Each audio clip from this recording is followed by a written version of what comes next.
Oh, this episode of Cinema Swirl was brought to you with the support of our wonderful backers over at patreon.com/Cinema Swirl. $5 OTP backers get instant access to every episode of Cinema Swirl, a monthly exclusive bonus show where Kevin and I review bad movies. Last month we covered Mike Myers' The Love Guru. This month we've got a very special episode coming up, so keep your eyes peeled on the socials for that one. To find out more, head on over to patreon.com/Cinema Swirl. Right, let's get swirling.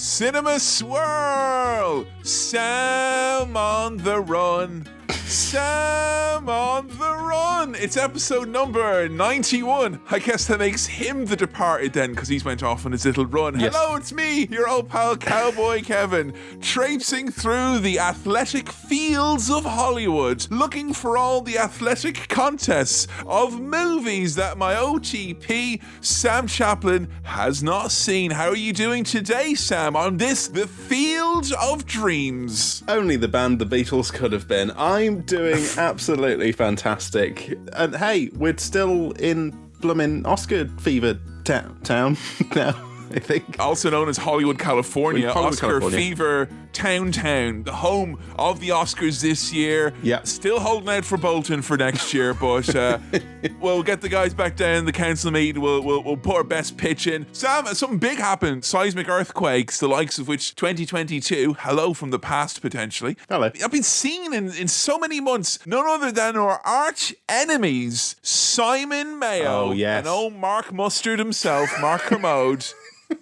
They've only went and bloody hung it up, mate. Yeah. Tapped out. Couple of cowards.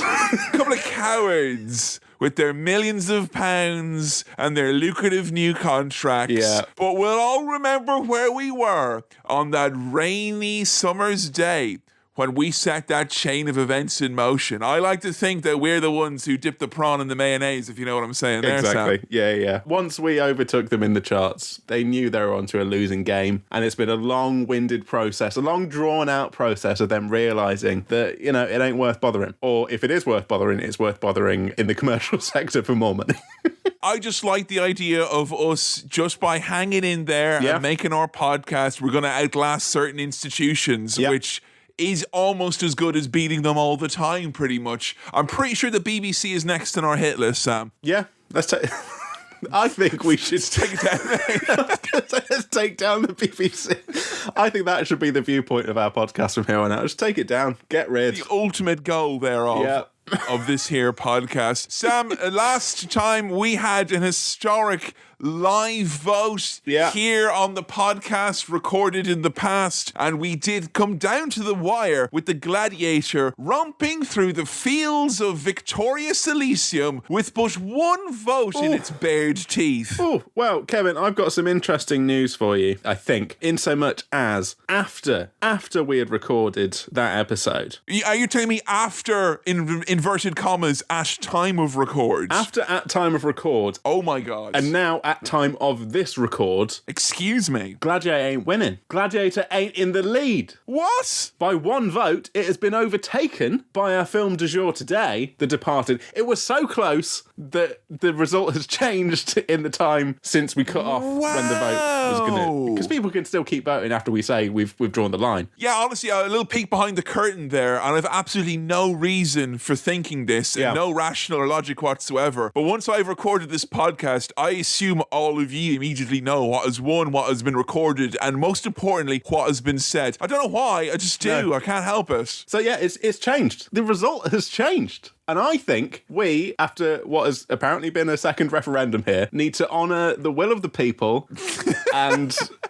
Are you telling me that Oscar had a little magic under his hat all along? I think so. It's been exciting, hasn't it, this vote? It was really on a knife's edge, and now, it's on the other side of the knife. So. It's crazy because, this flipping and flopping and going back and forth, it reminded me of that famous moment in the Oscars when they were about to give the award to someone, and then someone came out with an envelope to tell them that it was something else was meant to win it. But inside that envelope it was full of Oscar fever. And, of course, we all know how that particular night went down. A real tragedy, and we shan't forget that. But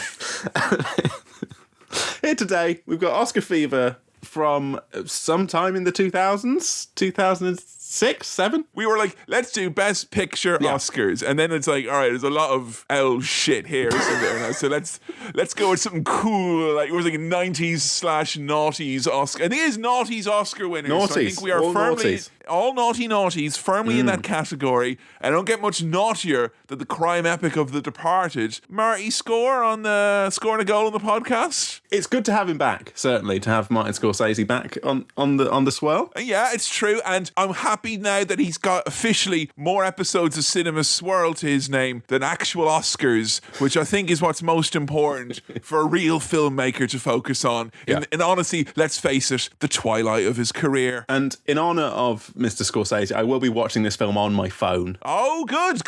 Just what he wanted to. Yeah, that's what he would have wanted. I was just going to try and see if I could arrange to have some sort of a watermark placed on this, which I felt, for watching naughties Oscar movies, it feels particularly fitting for. Okay, Sam, The Departed. Yeah. We're talking Scorsese, and I did let the word crime slip from my lips. Oh! But have you heard anything about this? And Right. if so, what is it that you know? And Sam, I don't know if I've slipped and fell into a galaxy, because there's nothing but stars in this one.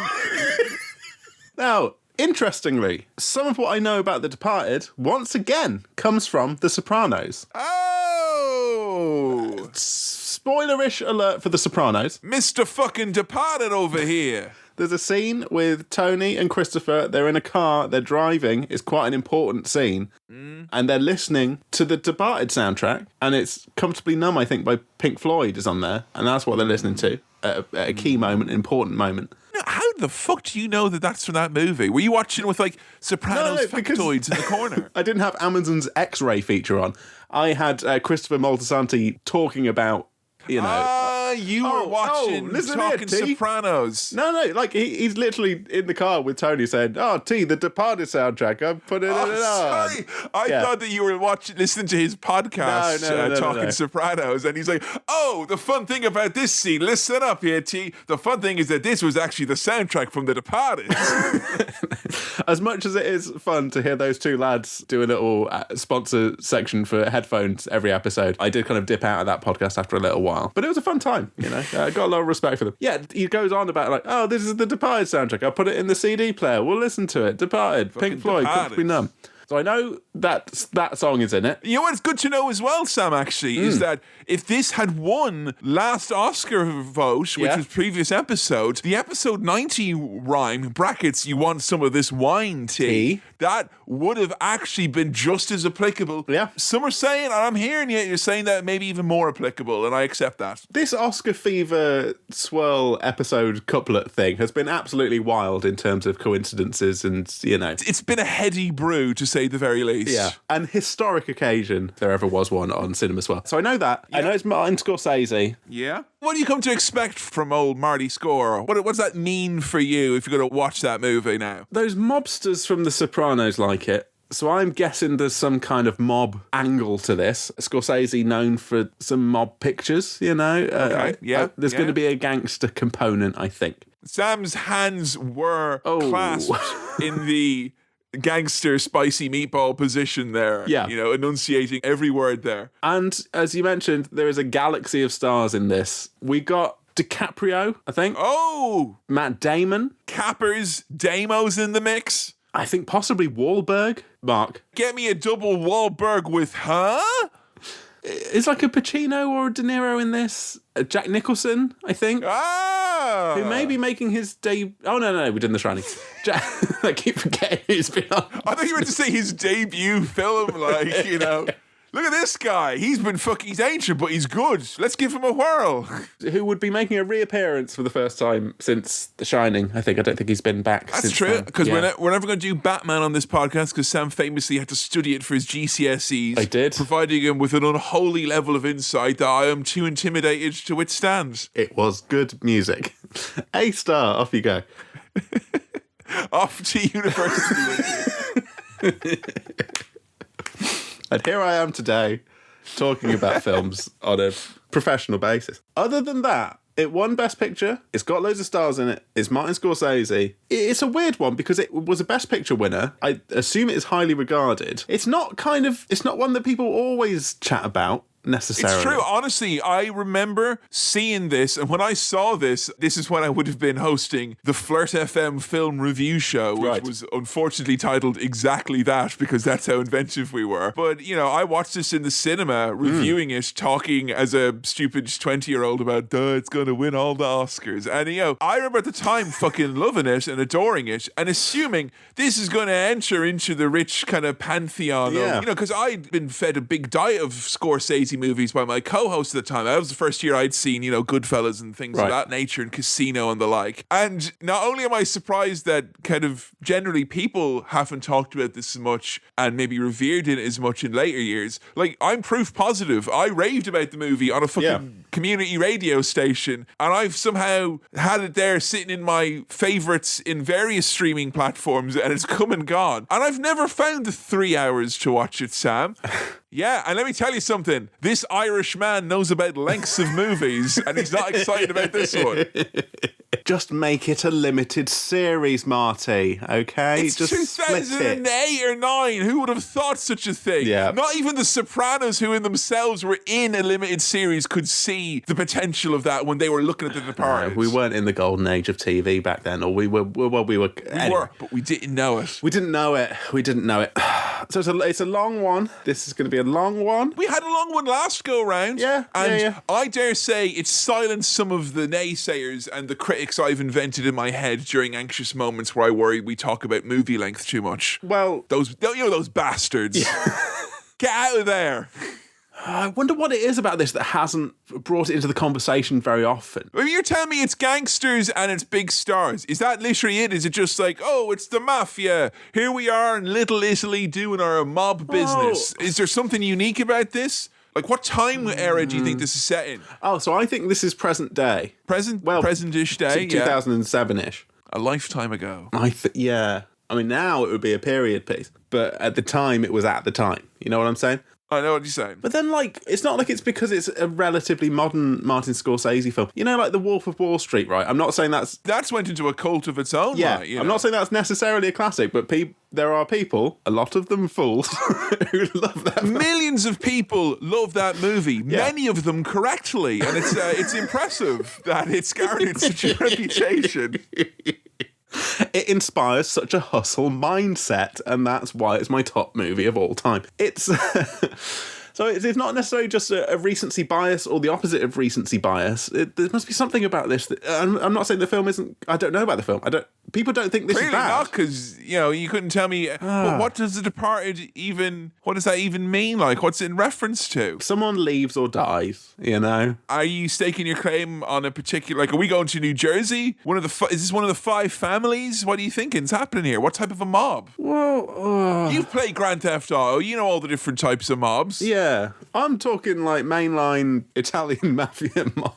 But then a lot of these lads are not necessarily, If you say Italian, because that's never stopped anyone. That's never. We've done Steven Seagal movies for fuck's sake. Claimed he was Japanese. Claimed he was Inuit. Fucking idiot. Maybe it's not mob. Could just be. But it's organised. It's organised crime. I think this is organised crime. Just be a bunch of crooks. These are not like unorganised criminals. I think there's criminals. It's an organised crime, yeah. And I reckon that your Matt Damons and your Mark Wahlbergs are probably the no good cops. Investigating the goings on. Oh, so you think there's some straight arrows here? Yeah.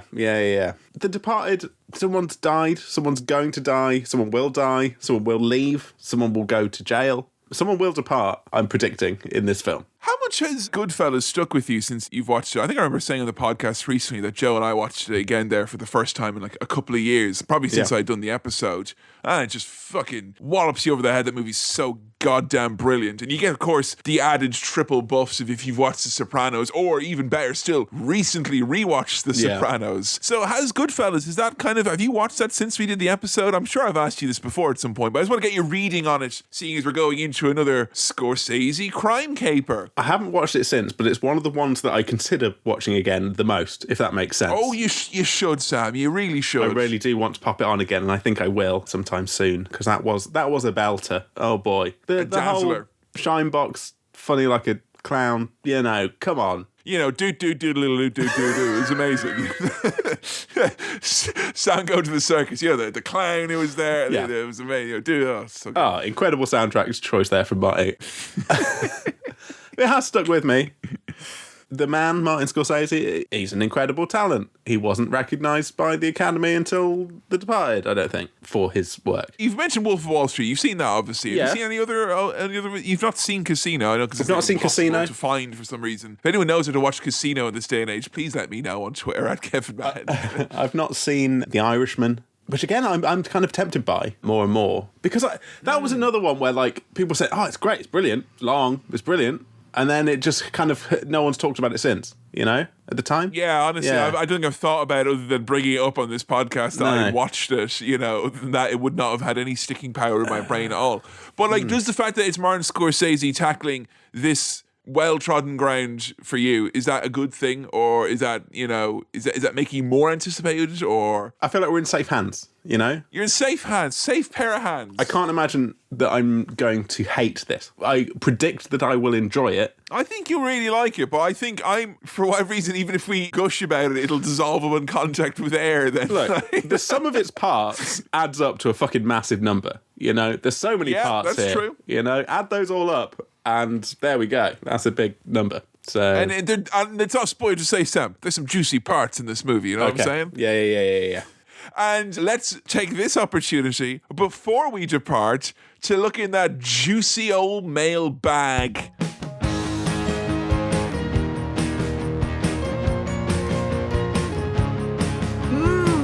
Welcome to the mailbag. Welcome to the juicy mailbag. Sodden with juice. Thank you so much for all of your juicy messages. You know what? It's juicy now, but in an hour it'll be sticky is what it'll be. So less of your sneering. Yeah, none of that with Pepsi Max, by the way, because it uses a dangerous chemical that isn't sugar and therefore isn't sticky. So I do very well out of that. How about that? Thank you for all your messages into cinemaswirl@gmail.com. That's cinemaswirl@gmail.com or all the socials. All the socials. At Cinema Swirl. Yes. Or facebook.com/cinemaswirl. You can contact us on however you best choose to do so.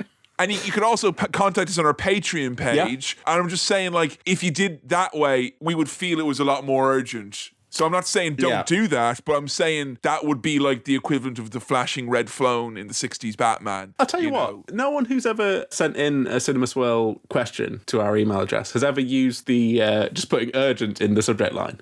You know what? Give it a go, I reckon. Give it a go. Give it a go. It might shoot it up to the top of the inbox, when we're glancing through. When you said something, put urgent in there, capital letters, and then your question, please. Or if you write in upgrade to first class in the subject line, they will send it on the priority route. Right, so Ryan, first message comes in from Ryan, who writes the following. Hello, chaps. This is a classic mailbag question. Oh, this is classic Ryan is what it is. Classic Ryan. Great stuff from Ryan. As representatives of cinema, thank you. Who do I have to speak to? I like that. Representatives That's going of in the Twitter bio. Move over, tall podcaster. Representative of cinema. It's like that guy who was drunk at 2 a.m. one Saturday and he DM'd me telling me that I was a free thinker. I love these accolades and useless nomenclature. Representative of cinema, Sam Chaplin, take the floor, please. Free-thinking representative of cinema. As representatives of cinema, who do I have to speak to in order to bring back intermissions? Oh! Ryan says, I'd like to see the Batman, but that runtime is not agreeable with my bladder or my ability to sit in one place comfortably for 3 hours. Feel free to forward this email on to the relevant body. Warmest regards, Ryan. I agree with you, Ryan. And, I think we've mentioned before, in certain cinemas, it still exists. Yeah, I mean, we've often shouted out the Cinema in the Woods Yeah. in rural Lincolnshire. If you happen to be around and you want a movie with an intermission, that's your fucking bet right there. I will be said, though, I was in that cinema a number of times, or that kinema a number of times, where the intermission came. Like, I remember during Mad Max Fury Road, the intermission came, and there were some confused, upset people in the middle of the cinema. They were not ready for a 10-minute little break to they did not want to stretch their legs. They wanted to stretch their enthusiasm for the adventures of Mad Max. But I'm all with Ryan here. I think they should be back in a big way. Yeah, I love that. And honestly, we've talked about this, and you've given us a peek behind the curtain as a representative, not just of cinema, but of cinemas, because you've worked in a cinema. I have, yeah. A huge part of what cinemas make money-wise, it's not the ticket sales, it's the food they sell. Oh, the markup on that popcorn. Wouldn't you get them out at half time now to give us an little nozzle on the feedback? Wouldn't that be not a bad idea? Makes sense to me. I don't see why you wouldn't do it.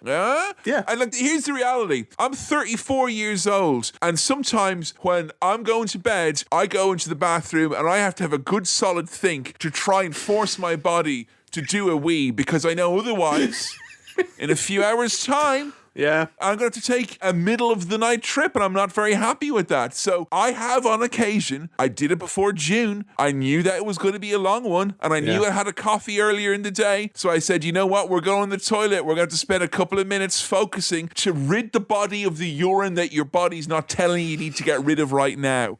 And that's all I can say is you need to practice this art. The urine needs to leave the body, is what I'm saying. And that's why I think we're never going to get back to intermissions. Yeah. I mean, it ain't just pissing, is what I would say. Ryan's right about the discomfort. The orneriness of sitting in a chair. And you know what? Yeah. They're making the chairs more comfy in the cinemas near me in Manchester. But I still fidget. Sitting anywhere, even in the most comfortable of chairs for 3 hours at a time, is not ideal. You want to get up and move around. I mean, I know there's apps and things that like tell you when the ideal time to take a piss break is, but like seriously, that's the thing. That's the whole thing. Like people, go to movies. How is that? Who determines that? Well, it's like I think it's user voted in terms of when, but then you don't want to be. Who? But like, if you were to recommend to someone, oh, go have a wee now. Like, when's a good time? When's a good time? And it's all right. In the movie we just did, Gladiator, when would you say off for your wee then? When's a good time? Oh, that's a good point. I'm just saying it's the ultimate subjective thing, right? Yeah. Whereas I think you can find a dividing point for when an intermission should sit in most films. If they're broken up into act structures, there will be a nice place for you to kind of, have a little break. It is probably because if you're timetabling in those movies and the time you need to have people come in and clean them. And also as well, could you imagine if you were in your cinema, in your big multiplex, big chain, and they did half time and you went down out to grab a bite to eat, and then people who were outside were thinking, oh, the movie's over, it's my turn to go in. And then you got wrong people going in. Yeah. And then they've got even less time to do a swap over because you're doing twice the amount of times of people coming in with snacks. There's going to be twice as much rubbish. And I'm just thinking of my co-host and colleague, Sam Chapin, who once worked in such a place. I would think that would be hell on earth for what is already a very tough job. Right. You know me, I'm a problem solver, I'm a solutions man, all right? You get stuck in, Sam, they often say. I like to get involved, I like to get stuck in, okay? Get your hands dirty, Sam, I think some would say. Quite. Look, if you're not going to give us intermissions, then make the seats toilets, all right? It's one or the other, okay? Which one do you want on your hands? I know where I'd rather be, and that is an intermission, please. Look at Sam there now, look at him there now with his hands filthy from getting stuck in and getting his hands dirty. All right, on the issue of toilets and cinemas. Fair play to you, Sam. It needed to be said. You know what, Ryan? I think you're right. I just think it's going to be a complicated situation to get right, but some cinemas do it. It's a logistics nightmare, but all the more reason to support your local wee cinema if you have one near you that would be more likely to have it than a big chain where you know it definitely won't. And it wouldn't have to be every showing. You could advertise which showings had a fucking intermission. The wee break one, yeah. And then you'd get all the old people in them.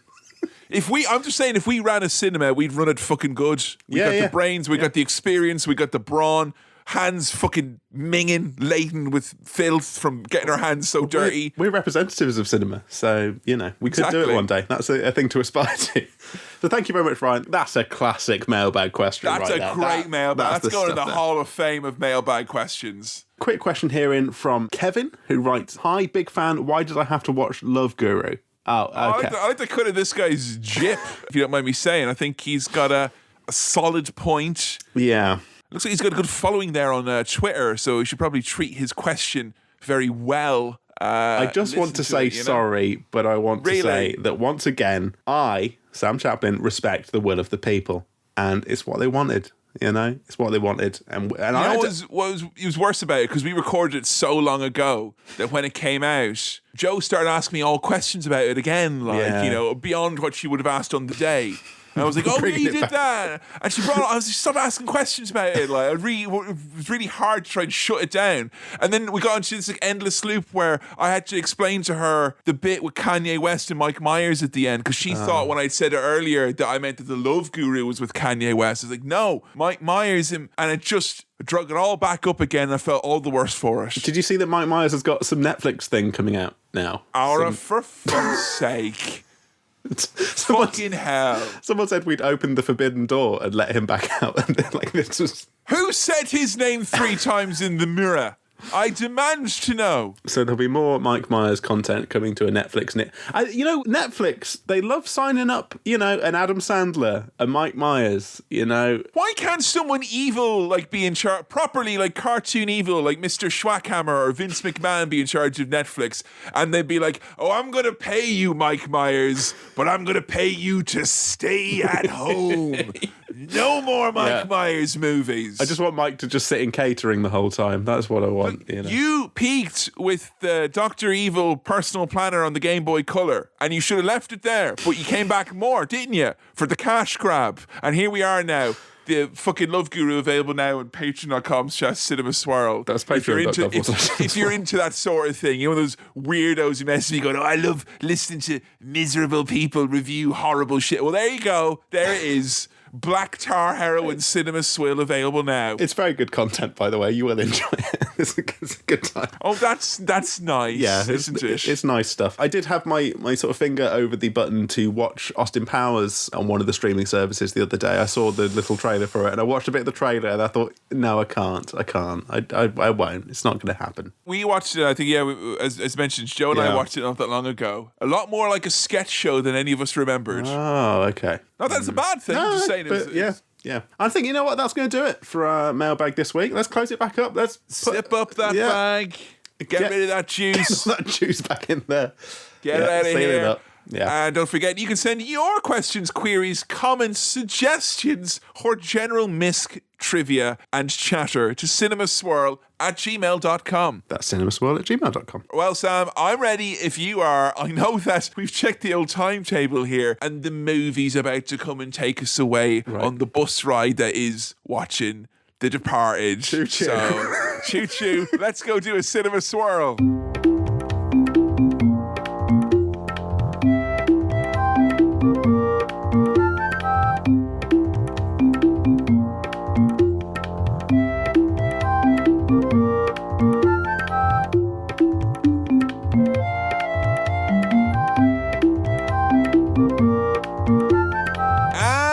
Back, Sam, initial gut reaction to having departed to go and watch The Departed. Yes. /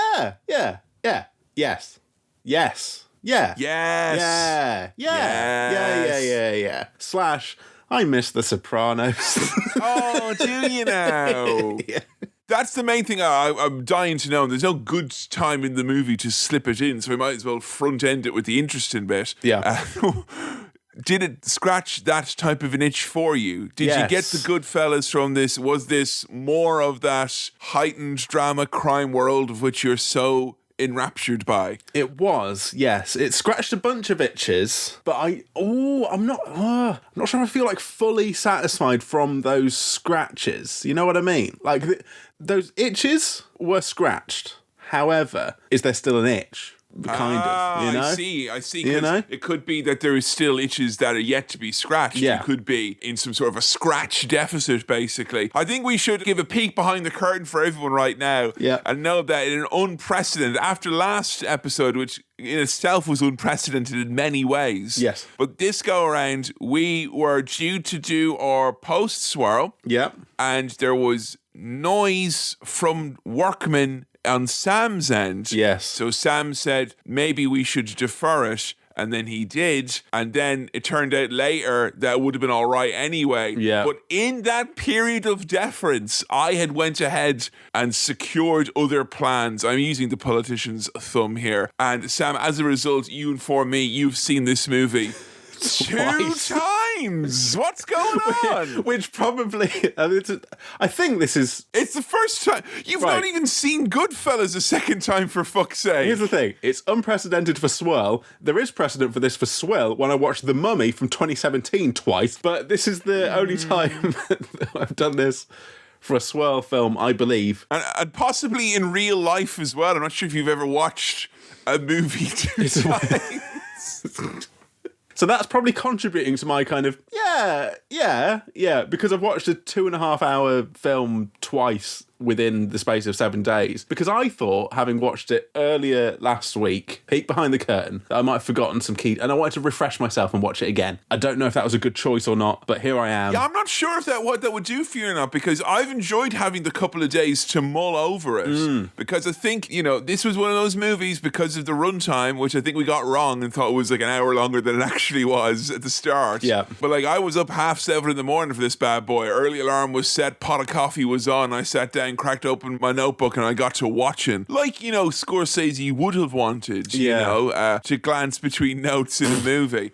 But as a result, I felt that this movie, I'd given it kind of a grandiosity in my head, and that I'd kind of built it up as this big kind of spectacle. I think I was doing as much for you beforehand. Having the few days to mull over it, I have benefited from. Whether or not that's benefited me as a podcaster in the same way as Sam having watched it twice, it remains to be seen, and that is the joy of you listening to what we're about to do right now. Look, this time you're a muller, I'm not a muller. We've kind of backed ourselves into a muller corner, but we're gonna...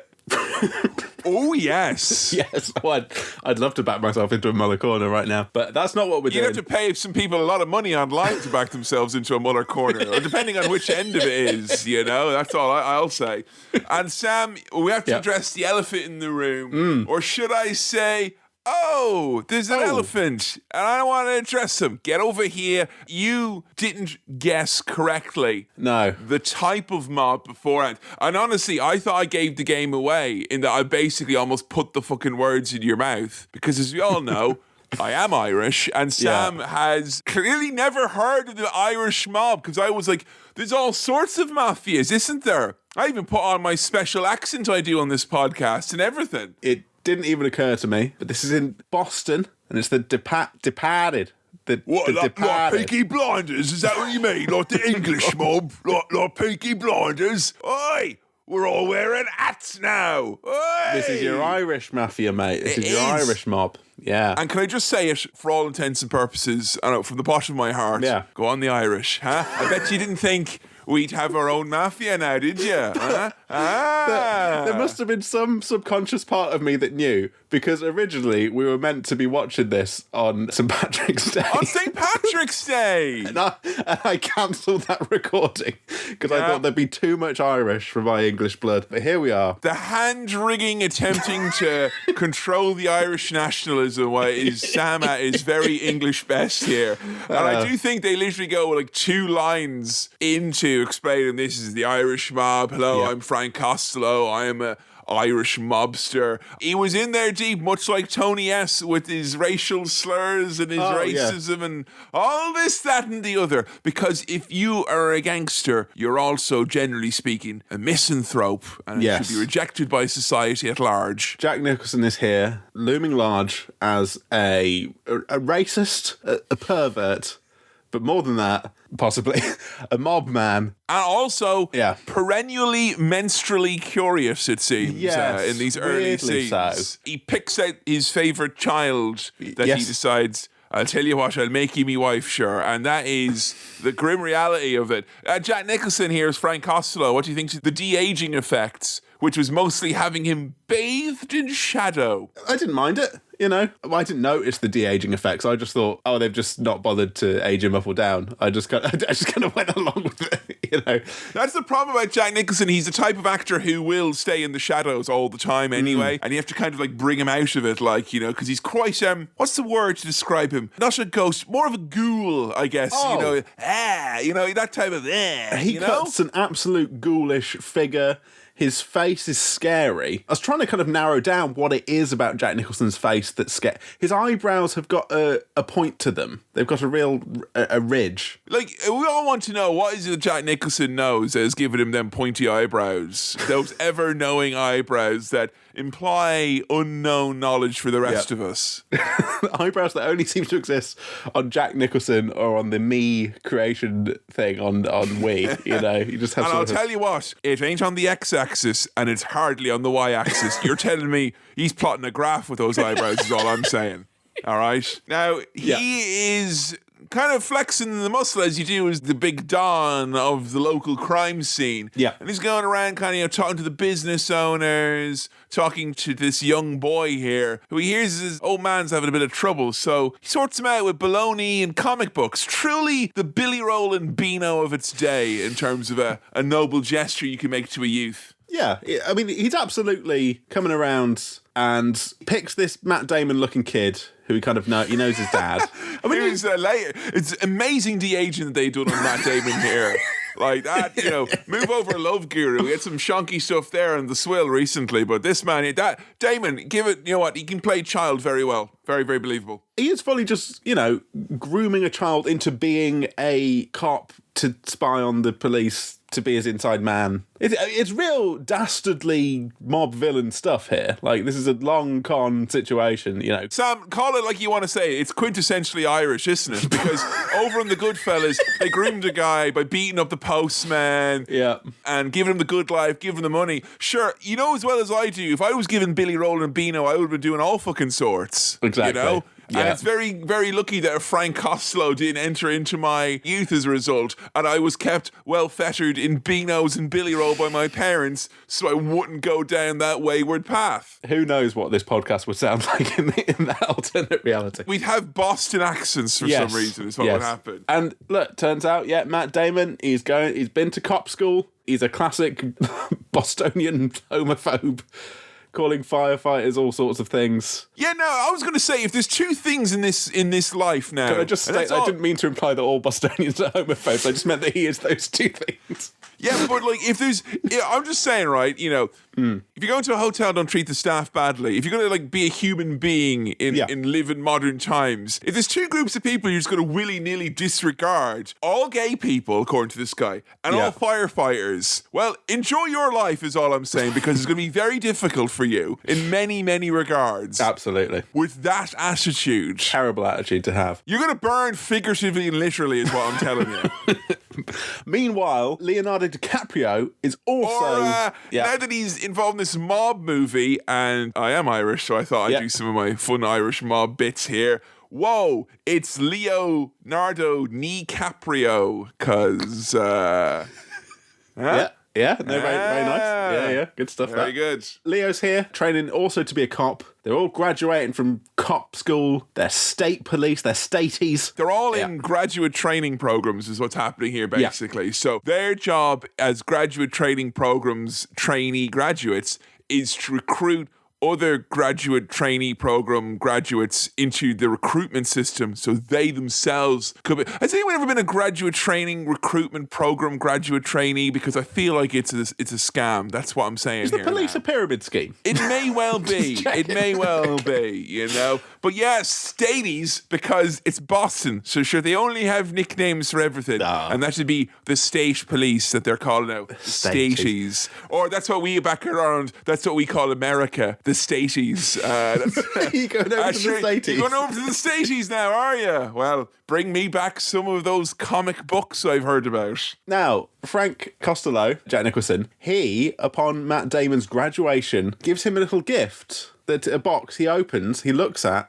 I don't think we ever find out what's in there, but it's symbolic of like, okay, you're in now, mate. You're one of us. You've done it. I thought it was his badge or whatever it was because he was a graduate. But why's Frank got it in the car? Why's he got the little the badge box? Maybe, you know what it was, Sam? I think this is just implied because in the first scene they established it. Here, he kind of kept him in good spirits. That's why he's still with him the whole time. There's a very small comic book and a side of bologna in that box there. Because he'd been going hours without it. And he was like, what's Spider-Man up to? I need sulfates. Give me my fucking fix. I reckon there's some Reddit thread where it's also the suitcase from Pulp Fiction. It's all the same it didn't glow. thing. It didn't glow. It didn't glow.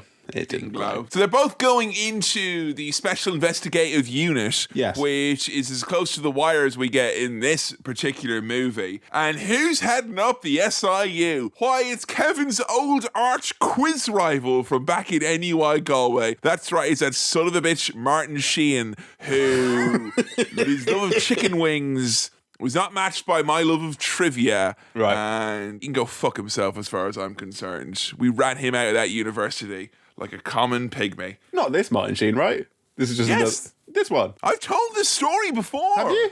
Yes. You had some sort of quiz rivalry with Martin Sheen. When I was in my first year of university, Martin Sheen was given an honorary degree from the National University of Ireland, Galway. Right. And because he's a fucking badass and he had just finished doing the West Wing, he decided he was going to go and earn his degree in the most Hollywood way possible by doing one term of one of his classes. Okay. So, for one term in my first year of university, Martin Sheen did Earth and Ocean Sciences while I was doing science. And as a result of this, he took part in the science pub quiz in the student bar where he was on a rival team and all he seemed to do was horse chicken wings down himself. You know, like an American would.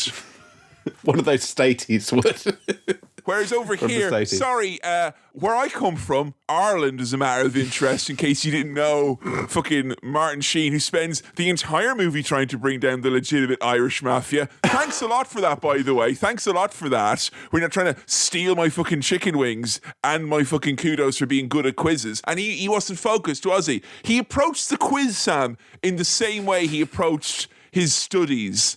Oh, I'll take the easy way out. Right, Not that easy. I'll pretend. I'll eat chicken wings. Brackets, take one semester of Earth and Ocean Sciences. Also, as well, he had bodyguards with him the whole time. Well, he's a famous-ish actor, so... But, like, we kept going. He's not an actual president. He doesn't need Secret Service detail. Yeah. Like, what's going to happen? What's going to happen? I'll tell you one thing what's not going to happen. He's not going to win a quiz, is he? And you know what he's not going to do as well, Sam? He's not going to go for the dreaded semester 2 of Earth and Ocean Sciences. No. Or as we like to call it, fucking big boy grown-up shit, where we separate the wheat from the chaff, or the fake pretend presidents from the leaders of men. And he's in this movie. Yeah, he's in this movie, as is Mark Wahlberg, who actually, at the University of Lincoln, nothing happened with Mark Wahlberg. I'll tell you what, these rookies, they're driving Mark up the Wahlberg by the looks of things.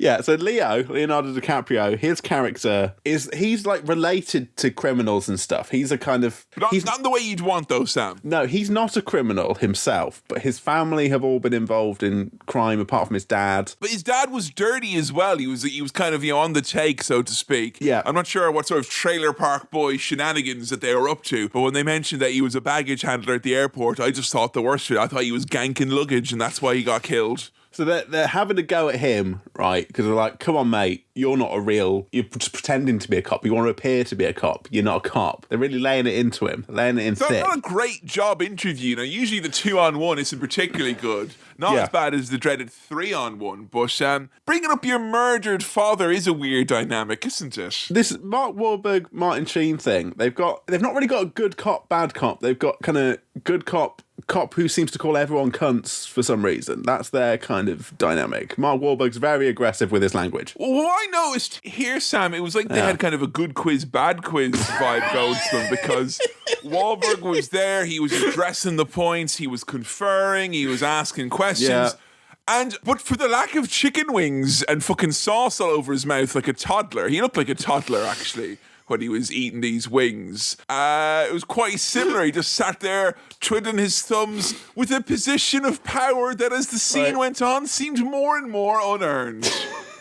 I'm genuinely happy for this episode to just be that one anecdote of the time you did a quiz with Machi. Because here's what happens is anytime it's brought up, I'm genuinely incensed by the cut of him, if I'm honest. Yeah. And I'm also incensed that you forgot as well. So You told me this story. You sure? I have to have. How have I done 90 episodes of a film podcast that this lad's even showed up in a few times and have not mentioned it? Right. cinemaswirl@gmail.com. If I've somehow missed this, please let me know where the initial episode of the chicken wing pub quiz antics and Machi comes in. Or honestly, let's face it, or lack thereof. Or lack thereof, you know. It'd be very generous to describe his actions that day as an antic, yet alone antics. So these two, they're not great line managers, is what I would say from a business perspective. Now, they're coming out from the dreaded treat him mean to keep him keen kind of school of bossing here, which is, if you're going to be part of this group, they got to make sure that you can handle the worst pressure in the world, but also conveniently you can be just a genuine prick for no reason, and it kind of all kind of goes in together in the one. Oh, to work in the police, that sounds fucking horrible. It does sound terrible. Hey, we mentioned at the start, like in the pre-swell bit, this film is already a kind of a who's who of who. You know, it's a galaxy of stars. Baldwin's in this. Alec Baldwin. Yes. Ray Winston is in this, who I will get to later. We'll talk about Ray Winston in a bit. Ray Winston's ready for his big acting job today.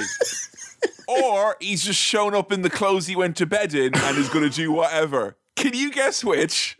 Can I just say as well, in a movie about the Irish mob, hats off to the one Englishman here who managed to embarrass the lot of you in a profound new way. Because I think he's a great actor. You wouldn't know it from this. No, you really wouldn't, with all due respect to Ray. Now, from a directorial point of view, already in this, there are some interesting, jarring cuts and choices, filmmaking choices, which I think is very Martin Scorsese, I believe. Well, you go between our two characters, Colin and Billy now. So Billy, of course, is Leonardo DiCaprio's character. Colin is Matt Damon's character as well. Cool. I will just call them Matt and Leo, by the way. That's all right. And I don't know why. I don't know why. Yeah. And this is no shade at fellow Podcrabs host and good personal friend of us both, Billy Keeble. The word Billy on its own, great name. Great. Colin and Billy together just reminds me of like two lads in a primary school class up to no good. Right, Colin and Billy. It's got a Merry and Pippin kind of bounciness to it that I don't quite appreciate.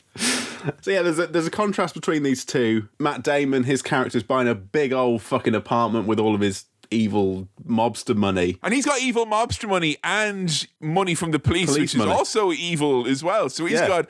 What you want to do, basically, if you're going to become a piece of shit, is diversify your evil revenue streams, is what we're saying.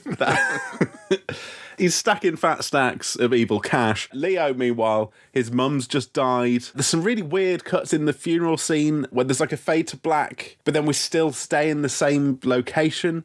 There was a thing earlier, it happens twice as a kind of zoom out or a zoom in from almost like a pinhole. Martin Scorsese does some really interesting stuff. You're using the word interesting here, but there's not a smile on your face. So what do we make of it? There was a smile on my face because it was jarring, some of the stuff that happens in this. So there's some, I mean, the music thing, where like music sometimes just cuts off before we go into some dialogue. I thought that was great. I think that's a good choice. Some of the like real stylistic camera movement stuff or jarring cuts. It's the type of thing we saw in Wolf of Wall Street as well. Yeah. I know we got reviewed for here, but you and I have both seen that, and he would get kind of a little bit more experimental, I guess. And sometimes it's really nice to notice the filmmaking and enjoy it. You know what I mean? Like if sometimes you get the sense that maybe if I'm noticing these shots and these cuts, oh, that's bad. Like you shouldn't notice. I'm being pulled out of the thing, but I think it's quite nice to be like, oh look, he's done this and done that, and that's quite, it's interesting. There's probably more to it than what me just going, oh look, the camera moved in a weird way, or look, oh they faded to black and then kept in the same location during this scene. That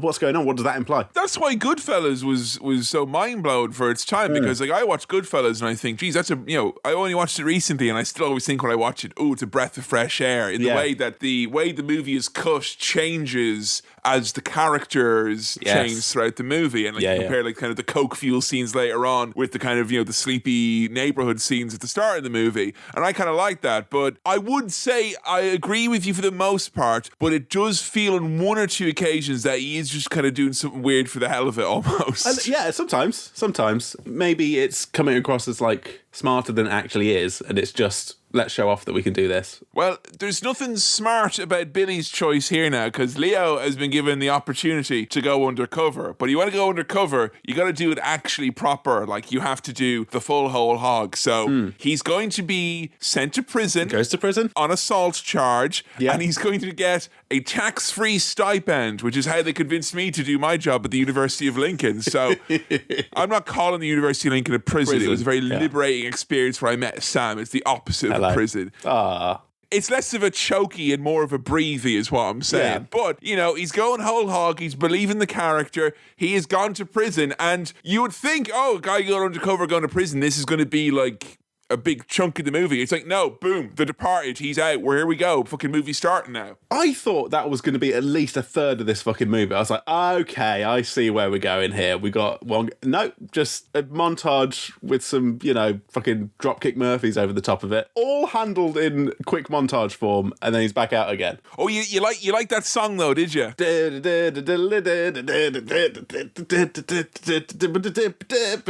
I don't really know how it goes, but it's, you know, they're shouting and they're playing their guitars. I mean, the Irish Americans love it, and I'm sure they like it to be the national anthem, but there's just not enough war imagery in it for our taste, so unfortunately we have to leave it to one side. Here's a joke just for Sam, provided that you've seen Succession. Yes. Okay. Do you know the lyrics of that song? Sort of. I'm a sailor, Greg, and I lost my leg. I lost my leg. Oh my God, you believed me. That's just for you, that is. Very That's good, all. Thank you. Yeah. Big Grand Theft Auto vibes here where he like, you know, starts the movie, coming out of prison, meeting his shitty cousin. Can we do some introductory missions, please? I don't know how the camera works. Oh, it's the same as all the other ones. Still. It is really like that, isn't it? That's the way he then gets introduced to the proper characters who give him the big missions, but he has to do a little... Locking on then, is it? Geez, even 2007, that seemed a bit much, didn't it? But now, into Crimeland he goes. Yes, he goes into Crimeland with his cousin. Ray Winston's accent is... It's not an accent. It's all over the place. It's all over the place. He's working out what his relationship to the Irish in his head in every fucking scene, it feels like. And he goes strong, soft, just straight up Scottish at points. Yeah. Yeah, it was... There's so much in his accent that I wonder whether his character was brought up in multiple places. I think the thing you get, though, the out is that Irish American is a fucking broad church, because there was a fair few of us who went over there during the famine and other times and since. So, you know, I'm not to say that there is one distinct Irish accent. There absolutely is not. Because but if you heard not someone, what Ray was doing. You know, I would bring up someone with the throaty accent of County Cork and compare them to the spur of the moment magic of the Kerry dialect. But I'm not entirely sure if anyone remotely Irish would consider what Ray Winston did here today appropriate, is all I'll say. I'm impressed by how these were the good takes that they kept in. You know what I mean? Like these were the best bits. These were the good ones. These weren't the ones where they had to try again. These were the real ones. And that, the implication that there's other shots where Ray Winston is just all over the place. But they've come too far. They filmed too much already with him that they can't be like, Ray, he's not an important enough character in some respects, because he's the kind of like, he's the heavy, he's like Frenchie or whatever they call him. He's like the number two to Frank Costello. And he's seen early on because Leo wants to kind of make a splash. So he started, you know, fighting people in bars. And Frenchie comes up to him and tells him, you know, there's guys you can hit. Hello, Governor. You should have just went, there's guys you can hit and there's guys you can't. Oh, Ray Winston. Right, imagine if you tried to pitch your gambling adverts with that accent he does in this movie. He'd somehow lose even more credibility. It'd be awful.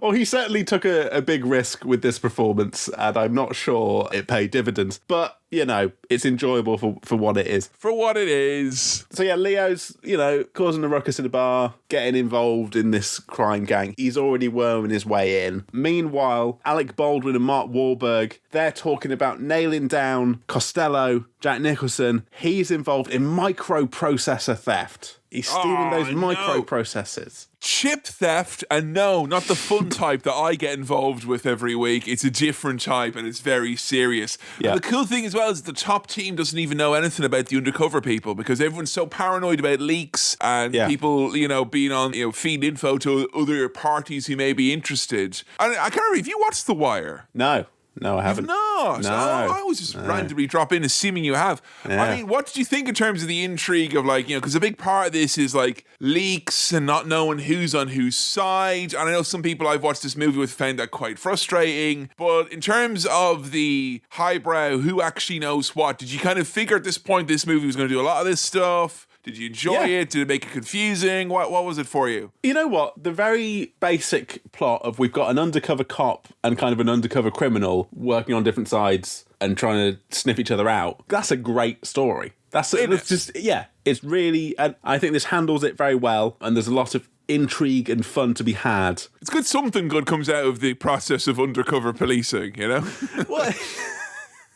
We can tell fun stories. On paper, it's fun. On paper, you can just do it on paper or in movies, and that's all you need to do then. That's nice to try and figure out who's who and who knows what and blah, blah, blah, blah, blah. And they do different things to trick each other, and it's a lot of fun. Now, Matt Damon... Oh, he's in with the shrink, huh? Oh, Mr. Psychiatrist. Oh. He does some absolute hardcore extreme lift flirting. My God, the man, you know, with this police therapist lady, very charming, manages to... and also he's holding up the lift while he's chatting to her. And farting the whole time as well. He's doing all the lift tricks. There's a lad in the background doing a coffee run who looks so pissed off, it was very funny. He manages to get a dinner date with this police therapist lady within the space of a lift journey. I mean, that's incredible. Did you catch the bit where you were like, hey, what did Freud say about the Irish? That they're impervious to psychoanalysis? No, it's that they're a great bunch of lads, actually. Okay, yeah. Well, it was. So, but, you know, thanks again for your insight and your skewed opinions on that. Impervious. Okay. I'll stop going then, shall I? Okay, fine. Yeah. And Matt Damon, meanwhile, as well as being the flirt master, is also the tip master. He's tipping off Jack Nicholson left, right and centre. He's on his little phone like, hi, Dad. Not his dad, but that's a good cover, isn't it? That's a great cover. That's proper undercover stuff there. Say that the criminal boss is your dad, and they'll think, oh, he's just on the phone to his dad. If I was a real cop, I'd be like, hang on a second, everyone in this department's got issues with his father. It can't be his dad. And then I go and I'd fucking shake him up and find out what's what. Here, I'll tell you what I love. I love any time anyone uses the phrase tuned up to describe beating someone up. That is great. Yeah, you tuned them up real nice, yeah. But those guys you tuned up, they will kill you. So another thing I really loved about this scene, so that we've got Leo and Jack Nicholson meeting up for a scene here in a bar. There's a nice shot of two women at the bar just talking, and then you see their reaction to Frank turning up before we then, you know, tilt across to seeing Frank there. It's nice to see people go quiet and look at him before we actually see the character come on screen. He's got that kind of ominous vibe about him, and I think it does particularly work well with someone like Jack Nicholson, who I think does have that vibe. In real life. Anyway, the difference here is he's a cold-blooded killer and the head of a violent mob group. But when it's like, you know, he's going to be making out with a lady 20 years his junior later, and he has the exact same vibe walking into a restaurant, those are the movies that I struggle to watch. The man's got a leopard print tie, you know, Come on and he's pulling it off, and it's working. All I'm saying is that if he'd have showed up to your student pub quiz, that would have been a different anecdote. Yeah, can you know what happened? The quizmaster would be like, come on, guys, we've got more questions to it. Everyone would be like, way partying with the leopard print tie man because we're all having such a good time. Yeah. The cold-blooded killer. But he is, you know what, I think he is exactly the type of actor who can literally just show up and be themselves at this point in his career. And I do actually have a soft spot for a lot of his later roles. This and About Schmidt are two of my favourites in particular because it felt like the director harnessed some of that pre-existing Jack Nicholson energy that he was going to bring on stage or bring to the movie anyway, and kind of wrote that into the character. He's got this very particular aura and vibe, and people kind of go hush or still when they see him, and it works so good. Yeah. And, you know, he fucking nails it as far as I'm concerned, because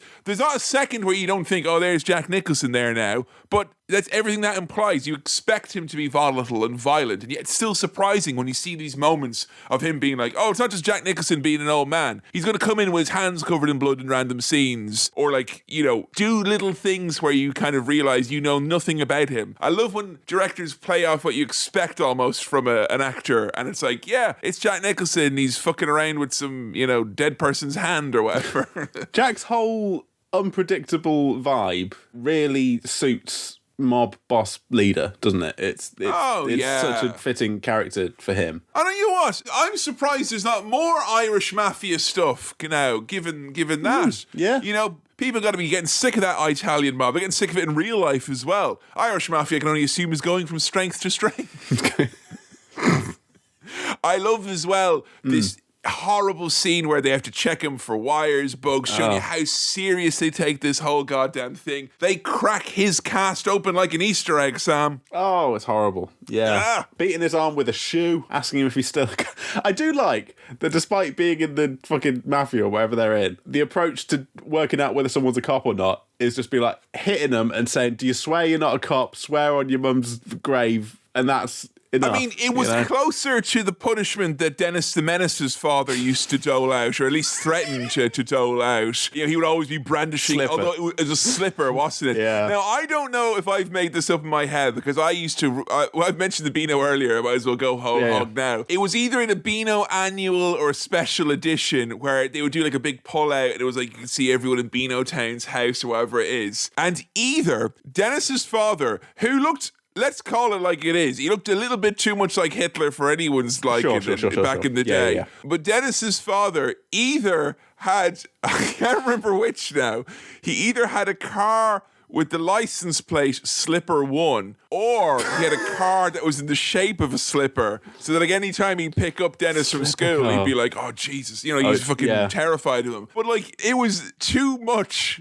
that, like, even in the 90s when we were reading it, they were like, the slipper, and you know, if Dennis had a cast, God would have known what would have happened. Oh, God, yeah. If that slipper got involved, it would have been game over. Now, so this is all because some lads that Leo beat up who were threatening a store owner, they're going to come and kill him. So Frank's now got leverage to say, unless I kill these guys, they're going to kill you. So you're now in my gang. I've got you now. And it's how I get people to agree to podcast with me. It's the exact same way, basically, you know. So it's a little basically a game of murder phone tag here. Yeah. Because Frank is going to tell Colin, essentially, he's going to tell his boy in behind the enemy lines in the police who to arrest and when to arrest.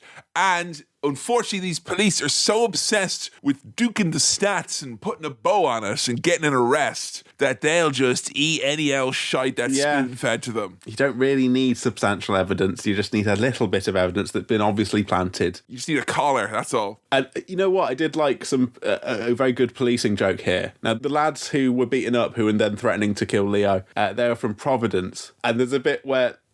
Matt Damon is looking at their jacket, and it's from the Providence Tailoring Co. And he's like, "Oh, my detective fuck is skills this, tell like me." a children's point and click game? Like, oh, and he's there with his fucking magnifying glass, looking at. I found a clue, guys. But they acknowledge like the silliness of it, which is really fun. I love it. So more Jack Nicholson hijinks that you mentioned before. Breakfast. He's got a hand. It starts out fun. It's like, do you know John Lennon? Yeah, he was the president before Lincoln. Oh, we're having fun here. Oh no, he's got a bag with a hand in it. He's got a bag with a hand. I'm sure there's people thinking now, oh, Kevin eats black pudding on the weekend for his breakfast, so he can't be, you know, throwing shade at Jack Nicholson for having a severed human hand. But I just think it is a bit gross. At the dinner table, which is also the breakfast table. Look, I've heard of a handbag, but a bag hand? That's not what I don't want a hand that's been in a bag. Yeah, there's something about the sound of a hand coming out of like a sandwich bag. It's all like, I don't like that. I don't like it at all. And Leo's quite rightly now absolutely fucking terrified of ever wearing a wire around Frank Costello here. Phone calls only from now on because he knows that otherwise he's pretty much guaranteed he's going to be killed. Absolutely. Okay, very clever bit here in that a guy from Frank's... very clever. Very clever bit here. A guy from Frank... Let's see if I can explain it as a fool. A guy from Frank's crew has been brought in for doing something bad, right? Something wrong. Something wrong. And Matt Damon, who is an insider, he's on the criminal side, but he's working in the police. And not only is he an insider, he's doing an inside job as well, Sam. He's doing an inside job. He has the genius move of being like, oh, does this guy not know who his lawyer is yet? He doesn't know what his lawyer looks like. Okay, guys, turn off the cameras. I'm going to go in to pretend to be... So he's kind of acknowledging I'm doing something naughty here, but it's... But it's good. It's good. It's just good general naughty. Corrupt copness. I'm not doing actual illegal stuff. Yeah,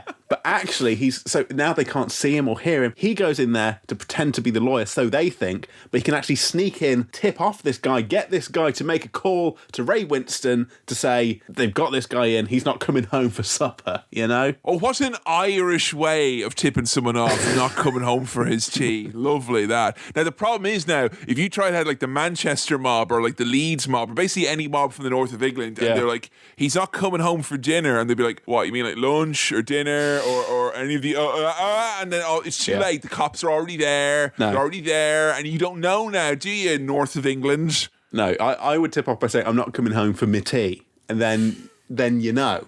That's fine. But the problem is that if you and I were in the mob together and you told me that, I'd be so like, what? You know, I wouldn't get that it was like, you're not going home for your tea. What are you going to eat? What? And that means Ray Winston burns down the fucking house and gets the fuck out of there. Like, you know, he's been properly tipped off. Which is almost as good as acting, Ray. Almost. I mean, he has got a threatening aura, Ray Winston, but it's completely undercut by the fact that his accent's funny. You know, I realise though, Sam, I think what it is the accent for Ray Winston is linked directly to his heart rate, and once the heart rate is elevated, the accent can no longer, it just goes out the window. Now, interesting thing. So the relationship has moved forward with Matt Damon's character and this therapist lady, but there is implication here, the very heavy implication, that something didn't go according to plan in the bedroom. And she's like, she's like, it's not a big deal, it's quite common. And there's some of that throughout the whole thing. And now, part of the problem with me having watched this twice is that you start to overanalyze and think about stuff. Are you basically saying that no one who is undercover, regardless of who they're undercover for, can perform sexually, is what you're saying? That's my view, yeah. I mean, I'd buy that. I'd buy that, absolutely, Yeah. Well, he's very, very homophobic, is what I would say about Matt Damon's character. I'm wondering if there's some kind of repression angle here. I started to, overanalyze and overthink this. The problem is, though, when you do that with Matt Damon, you end up analysing Matt Damon himself and not the character.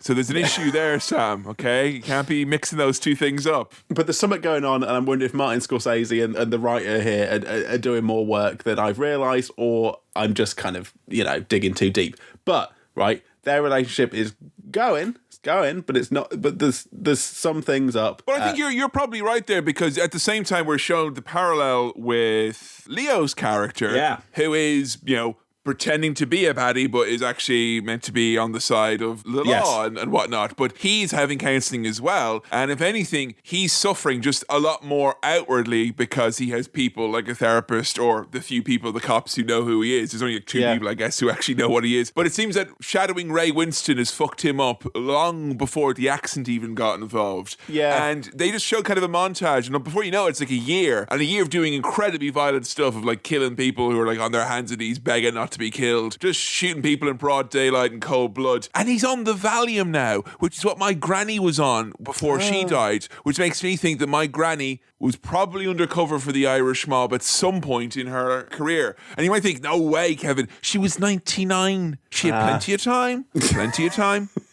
And you know what? Also, I've realised now that the implication is probably just these lads are both very stressed in different ways, and that's, understandable. You know what? This therapist lady, must be very appealing because both of these lads are now... Leo's now asking her out, even if they've had a bloody Barney and he's kicked off and stormed out and she's come after him and they're having an argument and then he's like, do you want to go for coffee? Everyone wants coffee with this lady. You know? Yeah, and then what the fuck is it? You know, she's no Dr. Melfi because she's hardly beating him off with a stick or anything like that. You know, she moves in with one guy. Yeah, and like, yeah. Isn't that like wrong or something like that? It doesn't seem right, does it? It does. It's really weird.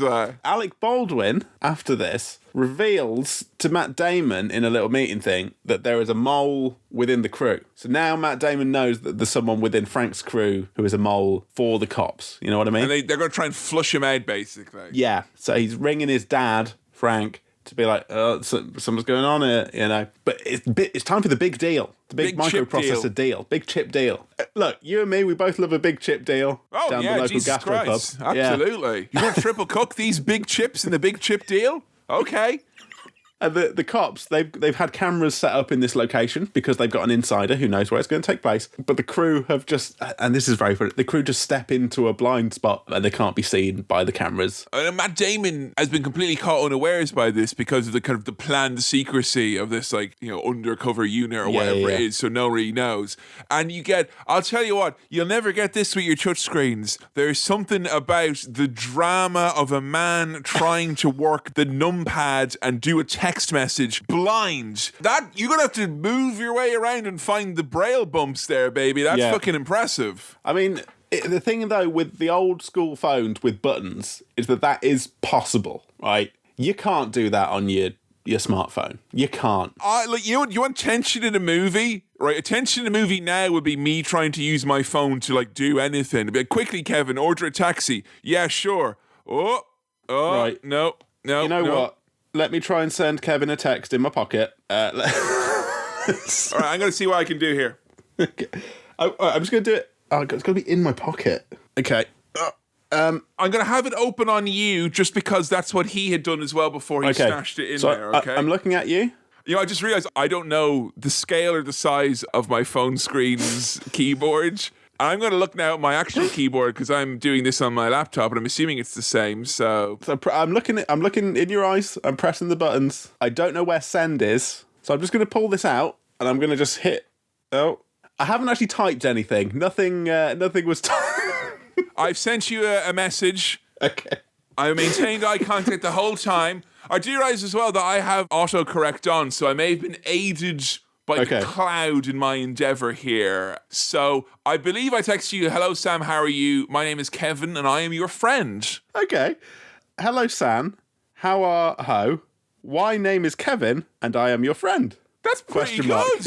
And I am your friend, question mark. I am your friend? Pretty good. Yeah, that's not bad, that. That's pretty good. Yeah, no, I'm impressed with that. Oddly, the question mark for how are you came at the end of the sentence there.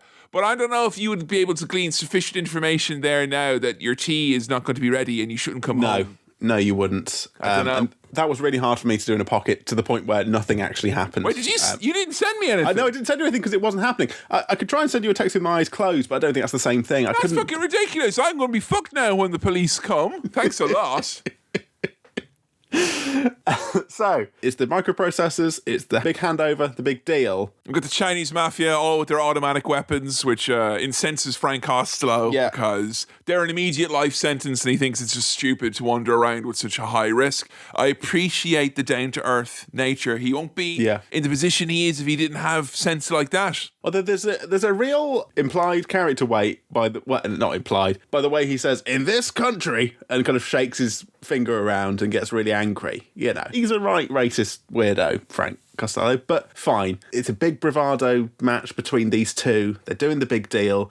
Culture clash. Matt's managed to text the thing to say turn your phones off, so they've all got their phones off. He also kind of sees that there's only one who doesn't have their phone off, and it's Leo who's sending a text back to the cops. Oh, this is it. Oh, it's good.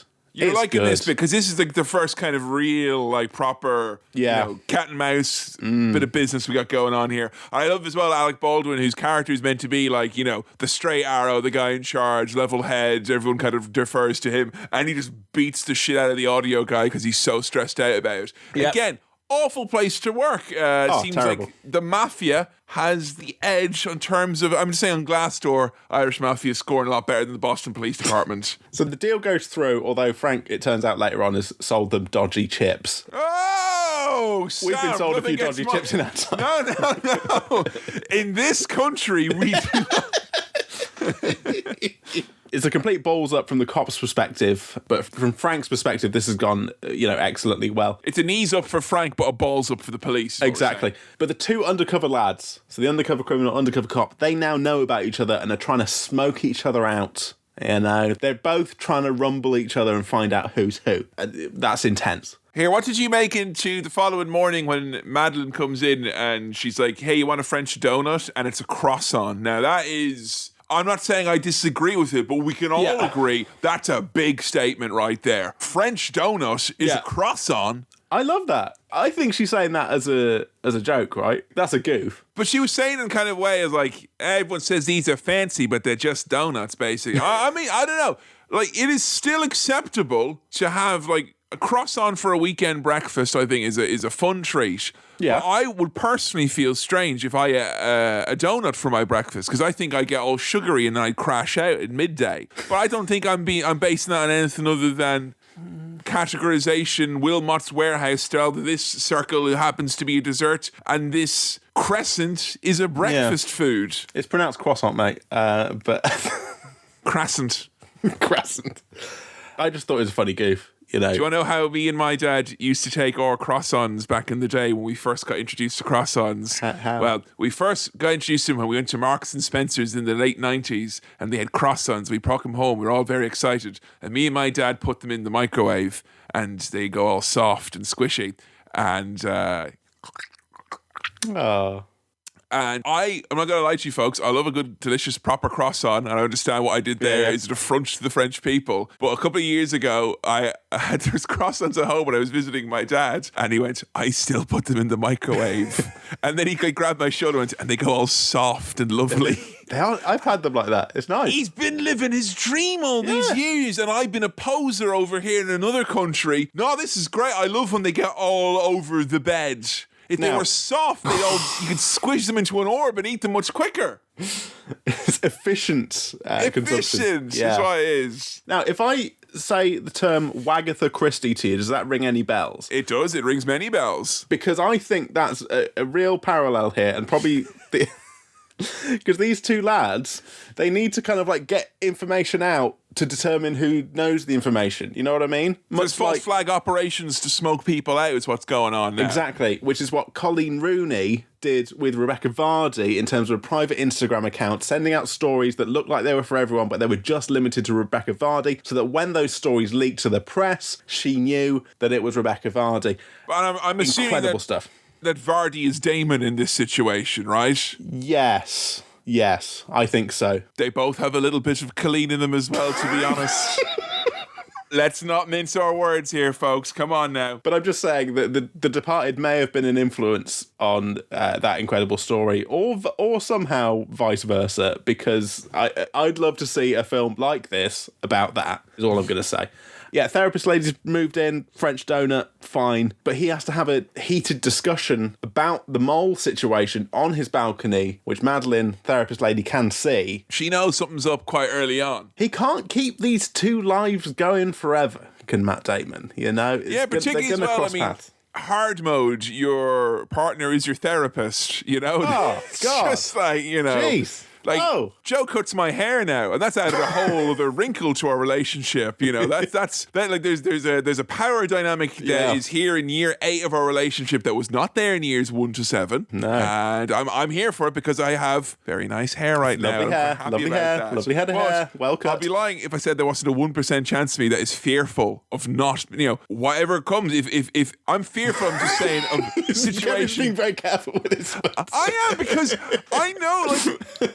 She could fuck this shit up. When I first met you, I wore a trapper hat for literally 2 years straight. And do you know why that is? Why? Because Lincoln's got no hairdressers. That's why. Right. Yeah, they've got barbers and they've got expensive barbers, but no one really knows how to dress a man's head of hair in that city, do they? Yeah, fucking small potato shit is what that is. I'm not going back, Sam. Not never.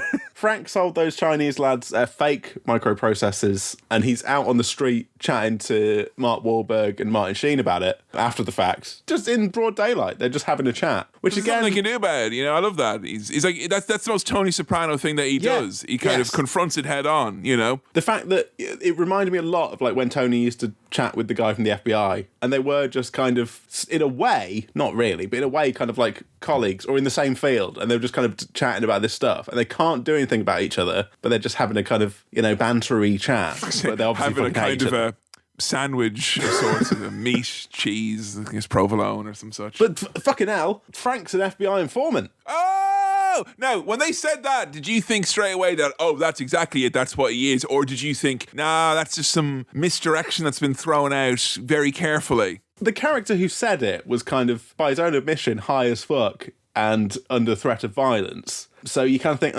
is he? Or is he telling the truth, huh? Yeah.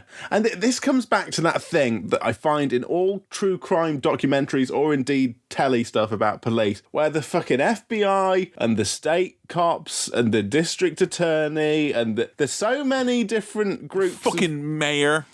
All these different police forces and operations, they don't communicate with each other. So the cops don't know that the FBI have Frank as an informant. They're still working to take. Oh, it's a mess. You wouldn't get that in the best the of good British old days of cops and robbers is what you were looking for, Sam. You were either a cop or a robber. Have you got a stripy top? No? Okay, you're a cop. You're a cop. There we go. Bring those days back. Martin Sheen, right? I know you're saying he's how would you put it? How would you describe Martin Sheen? Erstwhile. Yeah. I would say he's a low impact figure, Sam. Both in the field of earth and ocean science and in general pub knowledge. Sure. A lightweight figure, although a titan amongst the chicken wing aficionados of the NUI Galway student bar. So Leo, after he finds out this whole thing about Frank being an FBI informant, he goes round to Martin's house, and Martin's like, my wife, she's got some supper out if you want to have some supper. And I'm like, now I realise that's 100% chicken wings that have been left out in the foil that he can just heat back up. And do you want to do your homework for Earth and Ocean Sciences? I've got give me another round of them wings, yeah? Give me more. Right here, thank you. Leave the bones. Now, we were talking before about how intimidating looking Jack Nicholson is, how ghoulish this he is. Awful sex scene, which he has with basically. The best we described is how I think Vince McMahon had sex in the 80s. Just fistfuls of coke. Borderline looks like... It kind of actually looks like the scene in Lord of the Rings where Frodo wakes up in Rivendell. It does, he's all like, and then, but he just kind of... Yeah. There's a lot of soft lighting here. Yeah. And doesn't seem like a particularly good night. Not really, no. But some of those shots of Frank both bathed in that white cocaine light and the red light of it. He was in Opera Box for a bit. It's amazing, If you've got Jack Nicholson, you show him like that, You just do what you can with him. Weird.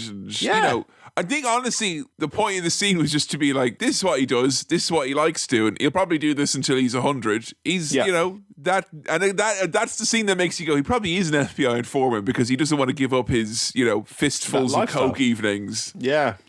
So in terms of smoking out that rat, Frank wants everyone's real names and social security numbers so that Matt Damon can run a check on the files at the police to find out who's the one who's doing the ratting. Who's not saying who they are? You there, mole! Find the mole! And Comfortably Numb is playing in the background, which, Christopher Moltisanti was playing in the car with Tony and like, hey, the Departed soundtrack. Don't you know that I am comfortably numb? I'm gonna get comfortably numb with you tonight. And then there's the bit in the music video where they all line dance comfortably numb.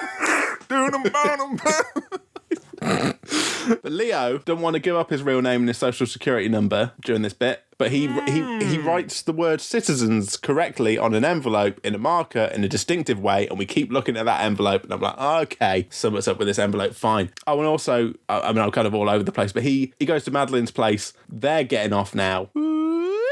Sex scene with them. It's getting complicated here. It's very complicated. Yeah. You know, I was going to tap him on the shoulder and be like, You've maxed out the complications for this run. Can you just leave it for now? Like, you know, you're not going to get any more boons or bounties for this, mate. Just fucking calm down. So, Jack Nicholson as Frank Costello. He's an intimidating man. He's a scary man. Are you talking about him going to that skin cinema? So he goes to the skin cinema, the porno theatre, and you know what? As well as being a threatening mob boss, he loves a funny prank. He does, particularly when that funny prank is taking place at the sex cinema, which involved a big fake Mickey, or a dildo as it's known. Yes, coming out of his trousers as a little goof there. Yeah. And it's just a bit of fun, you know, a little bit of levity in a film like this, and I'm all there for that. I just, like, don't you ever think it's weird that, like, those places existed? Because, I mean, they're not in this country anymore. I remember reading, like, an article. Nottingham's got the last one, mate. Fuck off, has it? No.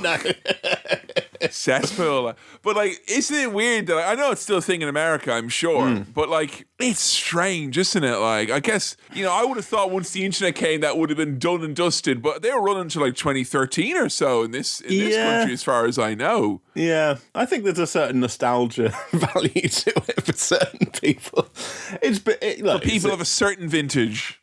It's a strange concept, but it's absolutely representative of the seediness of what's going on in this film. It is upsetting, though, because I often would think it would be an ideal place to do a Cinema Swirl live show, because we would want somewhere that had screening capabilities, but I wouldn't want us to be in like a big fucking crazy theatre like that. It'd be a bit intimidating. But I'm assuming 20, 30 people, intimate setting, with a screening, you know, it could be an ideal spot. I don't know if the room itself has a vibe to it where people are going to get to, you know, frisky. Are you worried about ghosts? Is that it? I think the ghosts are going to be wanking. I don't, you know, well... Some stains never come off is what you're saying, Sam, basically. That's what I'm saying. That is exactly what I'm saying. But in this theatre, we have got Matt Damon, we have got Jack Nicholson, and we've got Leonardo DiCaprio sitting in the back. He's tailing him. It's just mole tracking down rat in a, you know, as I'm sure you're aware as a zoologist, a nonsensical chase. But I started to get to the point where, and I think this is deliberate, because these two are dressed exactly the same in this scene. They've got a baseball cap, a hoodie, and a leather jacket over the hoodie. And there's an argument to be made that they're probably just basically the same fucking person. In real life, I mean. Like. Well, they're quite similar looking actors. Yeah. They're not really similar looking, but I kept being like, having to take a minute for my eyes to focus and adjust to like, is this Leo or Matt? You know, they sort of started to blend together, and I wonder how deliberate that is. Oh yeah, I think there's definitely a deliberate element to that. But like, you have then, of course, this like stalking scene or this high intensity chase, which ends up with just some random dude getting stabbed out of nowhere. And the way the camera cuts, like you realize kind of at the same time as the guy who's just done the stabbing that he has perhaps made a bit of a boo-boo. And there's lots of kind of collateral damage in this movie as well. You know, people just being uh-oh, guess the cop has to kill someone, or guess this guy who isn't a cop has to kill someone. But again, that put me in the mind of The Sopranos in as much as, you know, a bunch of collateral people just get, you know, their lives destroyed because this criminal world is operating in the way that it does. And so, wrong guy gets stabbed. These lot are chasing each other. Leo sort of sees him for a second, but not enough. And then Matt spots that there's a camera behind him, so he can then go into the police camera bit and try and track him down through there. But they can't get head nor tail of each other and find out who's who. Seems close, but no cigar. And the tension is racking up because Leo and Frank have a chat, which could best be described as double bluff time. And Colin is at the point, Matt Damon's character, where he's like, hey, baby, why don't we move cities and I should get a new job? Oh, come on now. You got to know that the Irish Mafia's got the internet. They've got a MySpace profile and everything, man. Come on, it's 2007. Get over it. He's getting stressed is what's happening. And I don't know, does he just want to get away from this and kind of, is he having a moment of doubt? I think at this point he realises that he's either going to be found out Yeah. or he's going to not be able to stop the leak, and either way, he's a dead man. So, yeah, I think he just wants to wash his hands of it, which, as we all know, you're not allowed to do. No, you're not. And there's a sit-down meeting here between Frank and Leonardo DiCaprio, and it's really tense. Oh, yeah. And they're sort of mutually kind of threatening each other, or saying like, look, someone might kill you, Frank. I don't want to be you, but I'm not the fucking rat. I'll tell you straight up. I'm not the rat. Even though he is the rat, he's saying he's not the rat while also being the rat. He's convinced himself at this point, though, because like he's so fucking manic and intense. Yeah, Like, there's no way he doesn't believe in his heart that is to be true, even though it absolutely isn't. And Jack Nicholson, during this scene, is both scary and he is also just, I think, literally clowning. Like he's doing fucking funny faces and shit and funny movements. You can take the man out of the Joker, but He's doing can't Joker take the stuff. Joker out of the man, like, He's absolutely doing Joker stuff, and it is unnerving. Speaking of which, there was a black circle before that kind of zoomed in and zoomed out. It's come back again. Things are closing in. Things are closing in. It's getting tight. These guys are being tracked down. It's all happening. Oh, it's tense, this film. It is very tense. And actually, I think I have realised in my later years that one of the things I love most is a good old thriller. Let me tell you. I do love a good old thriller because as long as it's well told, it's honestly the stories I'm usually most interested in, you know? Not only when I want to laugh in a movie, I'm not looking for a story necessarily, I'm just looking for a laugh. But when I'm looking for a thriller, I want an intricately told story. And I think this one mostly succeeds in not being so intricate and so layered that you kind of lose the run of it, if you know what I mean. It keeps its momentum up the whole time. Yes. It ratchets it up as you get new act, new fucking pressure gauge, basically. And I like that a lot. There's a bunch of layers and stuff going on, but there's a simplicity to the two core characters and what they're doing. One's this, one's that, and they're trying to find each other, and that's engaging. Now, I mentioned the Rebecca Vardy, Colleen Rooney stuff before. Here's another example of kind of fake stories and subterfuge. Frank comes out covered in blood, being like, I'm using a new crew for this job, go home. He's doing that so that if the new crew information comes through to Matt Damon from Leo, they'll know. But it doesn't come through, so he thinks that it ain't Leo, right? I think. Yes, no, and Leo's in the clear. But you do have Martin Sheen, much like when the chef and sous chef met at the end of a busy service in a 2006 sitting of the NUIG college bar, and they said, what happened to all them chicken wings? Someone's eating them all. Well, looks like Martin Sheen got fingered once again. Follow him, track him down, see what he's doing, see if those wings come tumbling out. So Martin Sheen meets up with Leo on the top of some abandoned building. The baddies, Frank's crew. Never meet there, by the way. That's a fucking shit place to meet. Top of an abandoned building. Don't meet somewhere where the people who come to get you have no qualms about throwing you off of that thing. Meet in a bungalow with a locked door. Matt Damon knows this because he's getting the legit police to tail him. So he then tips off the baddies that these two are meeting. And he thinks he's meeting with the rat, which he is, well, the insider. It's a bit tense and a bit confusing. And also, something about this scene in this old building, this whole sequence, feels like a much older film. Do you know what I mean? Like I got kind of French Connection off of it or something like that. Yeah. You know what that is, though, Sam? Any scene where there's people running up those types of staircases, centralized staircase, that almost always, with the top-down view, will remind me of an older movie, because I felt that happened all the time back then. And so Leo's getting the call to come and investigate what is actually Leo at the top of the thing. So he's got to be at this building that he's already at. And so him and Martin have to split up, basically, because if they're seen together, it's pretty much game over. He's got to get down to the bottom to then get out to meet up with the crew. And Marty makes his way down there a lot quicker. He got a bit of a head start, so he did. I mean, that's a horrible scene, isn't it? Yeah, but look, bright side, one less person knows his secret now, so there's one less person who could rat him out. You know? But he gets thrown off the building and falls right in front of Leo. Could have squashed him, but falls right in front of him. Blood splats on him. Horrible. And then we got the cops show up who have been tailing them. The new crew shows up and they're just like... Everyone's shooting everyone. Shooting each other. Cops get shot. Yeah. Robbers get shot. I've heard of cops and robbers, Sam, but cops versus robbers? It happens. Please. In the midst of this chaos, where Martin Sheen is dead now, Mark Wahlberg gets fired or quits or something at the same time. No, he's done basically because he's told out. that, Martin Sheen's dead. So like, Alec Baldwin, I'm your new boss. And I'm saying do this. And he's like, well, then I'm fucking done. He's like, well, yeah, you're out now then. Off you go 2 weeks. Which is like, that's always like an interesting thing about the police in America, isn't it? Where like the last thing they always say is like one of the actual benefits of that job where they're like, you get 1 month of pay.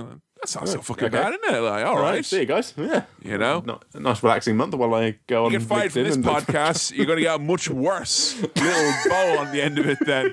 You get a whole month of pay or whatever. The one member of the crew, Frank's crew, who got shot, he's on to Leo. He knows that he's a rat because he accidentally told him the wrong address on the phone. And the reason he knows he's a rat as well is because he's the most authentically Irish person. He's fresh off the boat, this lad, and he has, as a result, extrasensory perception. Yes. So he told him the wrong address. Leo turned up at the right address. He's like, why did you do it? I've not told anyone yet. Tell me why. But he dies just in time for Leo to not get rumbled. Whew. And then on the news, it's saying that guy who died there was an undercover cop. But Frank doesn't believe that. He thinks the cops are saying that's a cop so that he won't look for more cops. It's a way to cease the smoking out. Yes. But if anything, it's made that flame burn stronger and there's smoke everywhere. This is when Damon rings Leo. Yes. He's using dead Martin Sheen's phone. Bloody phone. To ring the last caller. The two both stay on the line saying nothing. And then they scramble about. And then Leo rings back to say, who are you? What's going on? Matt Damon's like, who are you? What's going on? I'm actually just taking over for the guy who had a bit of a trip there and a fall. So, yeah, you can trust me. Don't worry. Who are you, as a matter of interest? So, do you mind giving me that information? Oh, they're nearly onto each other. But Matt Damon has now found evidence in some of the files. Oh, that Frank has been in the FBI. Frank's an FBI informant. He's an asset, Sam. So that's going to skew his entire worldview because his surrogate father, the guy he looks up to. He is absolutely no basis now for any sort of trust in him. And I will say, we've went in this entire movie not really going on about the Boston accent, which we can all agree, from any time we've seen John Cena get his standard worked up, is a beautiful accent indeed. Oh. But there is one particular highlight, which is when the dead mobster's body is discovered, we talked about, and he's been kind of ascribed to being the undercover guy, and they're running on the news. When Jack Nicholson goes, his body was found in the mash. Yes. Yes, please. Yes. Yes, thank you. All right, okay.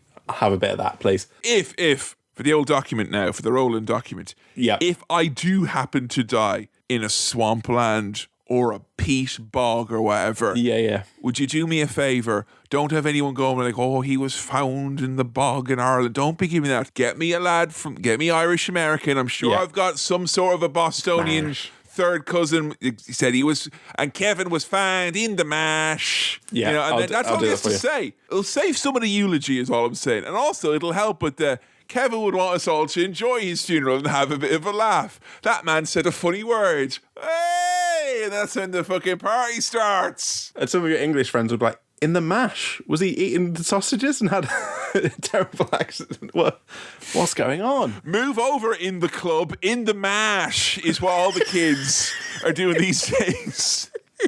We're building up to a crescendo here. Big drugs deal bust thing going on. Big old deal. And like he's literally been tailed at the time he's told you're being tailed.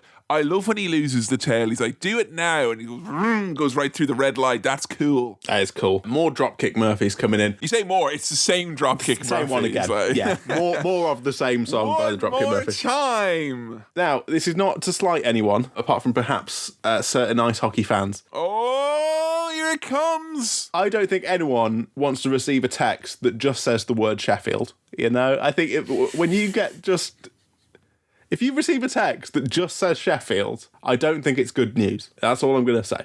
And that text does come through to some character here. No, because you know what? I'm pretty sure if, say, for instance, I was doing one of my fabled outside jobs, and I was like, where is the job that you've already indicated you're paying my expenses for travel. Yes. And then the one-word text was Sheffield. Sheffield. I'd be all right because from where I am, that's around an hour and a bit on the train. So Right. it's long enough to be a trip, but not so long it's travel, if that makes sense. Yeah. So for me, in that very specific circumstance, Sheffield's great. Also, as well, if someone's like, where do you want to go for a nice day out with a nice selection of pubs and genuinely great people, and they said Sheffield, I'd be very happy indeed as well. Thank you. Well, okay. Well, I'm just saying, Sam, Sheffield's got the best Eddie Rockets in the United Kingdom, and I don't know how many of them you have, but the only one I've eaten was in Sheffield, and it was very good indeed, and I was able to give Joe the Eddie Rockets experience in Sheffield, of all places. we've got to understand from my perspective, if I'm saying, who are the Nottingham Panthers playing tonight? And the text comes through, Sheffield. But it could be any number of Sheffield's hockey teams that they're playing then, Sam.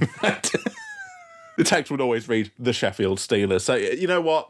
Scrap that from the record. I shan't have it said. Does anyone ever accuse them of stealing the game? Like, those thieves in the night. They were true to their name, the Sheffield Steelers. And no, it's not because of the steel industry that is the beating heart, the galvanised steel industry, the beating heart of industrial Sheffield. No, it is their penchant for stealing the game of hockey. The results of a hockey game. And you know what? We'll have to, there's Nottingham fans, we also have to, get in with the team on the bus and say, you know what? It didn't work out. Let's go to Hooters. Let's have a meal and forget about our worries. Yeah, I don't know about this Eddie Rocket, whatever you're talking about, mate. Get down to Hooters and have some fucking wings. Me and Martin Sheen are going to be in Hooters having wings, having a great time. Thank you. Eddie Rockets is basically like an Irish version of Hooters in that... Oh, is it? all titillation and suggestion, flirtatiousness and human contact has been removed, but you still have decent chips, dips, nachos, burgers, malt shakes, etc. Now, it's big shootout time because the cops are here. It's a bust. It's a proper bust. I love a bust. And Ray Winston's getting shot. Everyone's getting shot. Ray Winston's so into it, he shoots himself. He's like, hey, bang, bang, bang, bang. Fucking poof. Wallop. It's just it's a loud scene. It is. And there's not a lot of shooting in the movie, really, up until this point. You know, and I do like, I kind of expect from watching a big blockbuster about mobs, I'm going to get a shootout. I like that they save their energy for a big one at the end. Everyone seems to get got except for Frank, who finds his way on his own. There's something really funny about Jack Nicholson in a grey t-shirt that just says Irish on it. I don't know if you found that funny. I found that really funny. It's so funny. Like it looked like a fucking Primark pajama set t-shirt. That it gives just him fucking plus says 5 Irish, though. It works, it helps his buffs and all that. I was worried that he got shot, but it's all right. It just turns out he's full of spaghetti sauce. Oh. He's got a mouthful of blood. Is that what? Oh shit! No. Sorry. Yes. And it makes him look like the Joker, the kind of red mouth. All right, you're fucking obsessed now at this point, like with the Joker. The Joker. I think perhaps you should be a little bit scared. And he admits... Sam has what we call a healthy obsession with the Joker. It's fine, guys. It's fine. He admits to Matt Damon, who confronts him, that of course I'm an FBI informant. I give the FBI some information, but I would never rat out you, Colin. He's only giving out information about guys who are going down anyway. And I'd never talk about you, Colin. You're like a son to me. And then tries to shoot Matt Damon. Matt Damon shoots him. Bang, bang, bang. He's gone. Frank's dead. He falls back onto like a digger thing in this yard, and he does a kind of Christ-like pose, and it's because it was showing you the Joker and analogies to the life of Jesus Christ. I think is what was happening there. Can we go an episode without mentioning the Joker? I don't think we've done so yet so far in 2022. No, we cannot.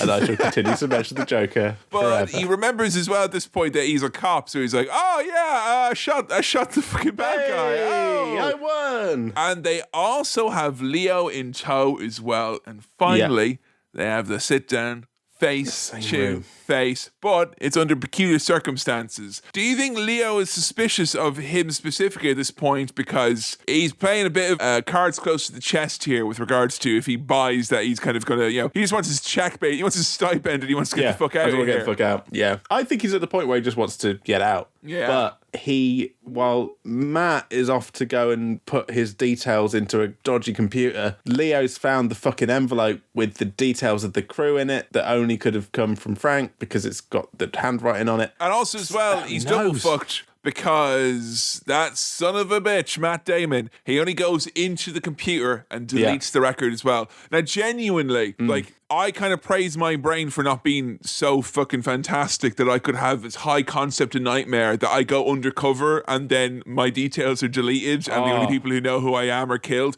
That's terrifying, isn't it? That is the worst. Yeah, it's so bad. It's the absolute nightmare scenario of all nightmare scenarios. Because it's like all other nightmare scenarios, but you got the added thing of wasted time, and I don't think he's getting his stipend as well. No, he's not. Madeline, therapist lady, is pregnant. Bloody hell, what another last-minute complication. And Leo DiCaprio, he's sent CD-ROMs. Recordable CDs.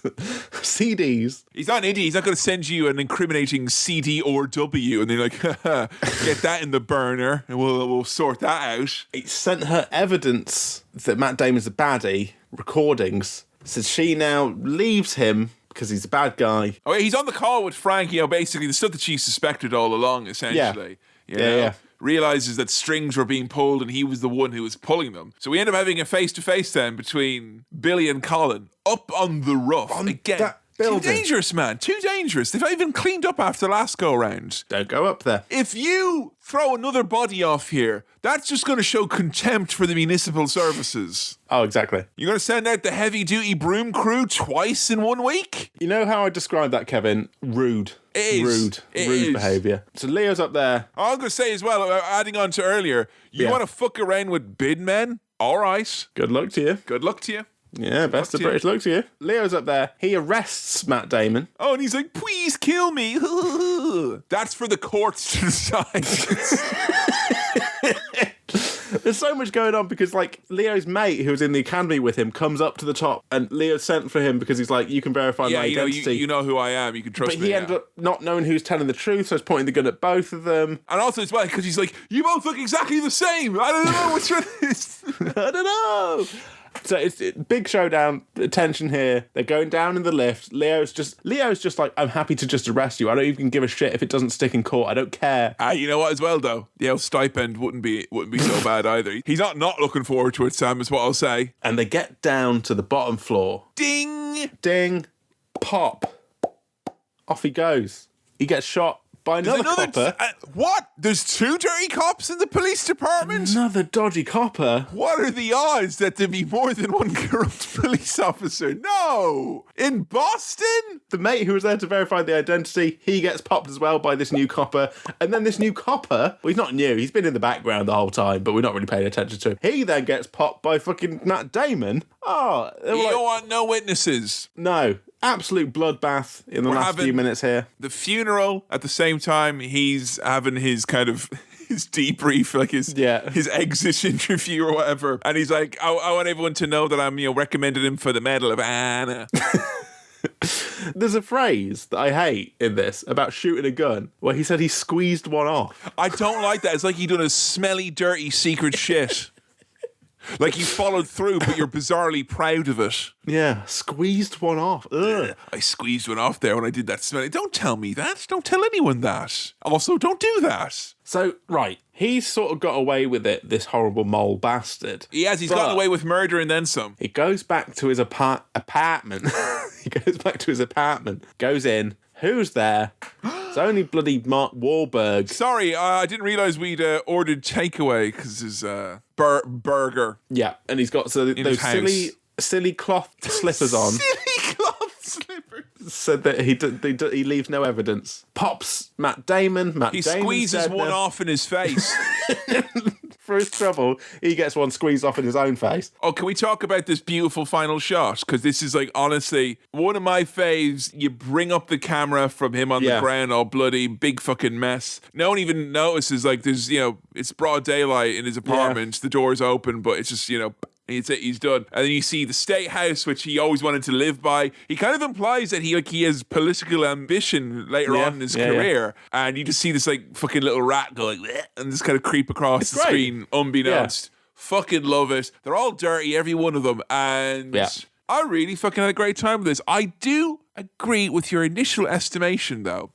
I can't recall if you said that there was something lacking necessarily, but there is something that prevents this from being the same level of that, say, I don't want to keep comparing to Goodfellas because I don't think that's particularly fair. No, but you're right. There is something lacking holding there. It back. What is it? I don't know. Is it because it's complicated and there is no good guy, really? I mean, I guess, Leo is a good guy, even though he does fucking horrible things, but he has to do bad things. You got good people working for bad people working for worse people. Is that it? I don't know. I don't know. I can't put my finger on it. Would you want to watch it again? Because I've watched it twice. You've watched it twice.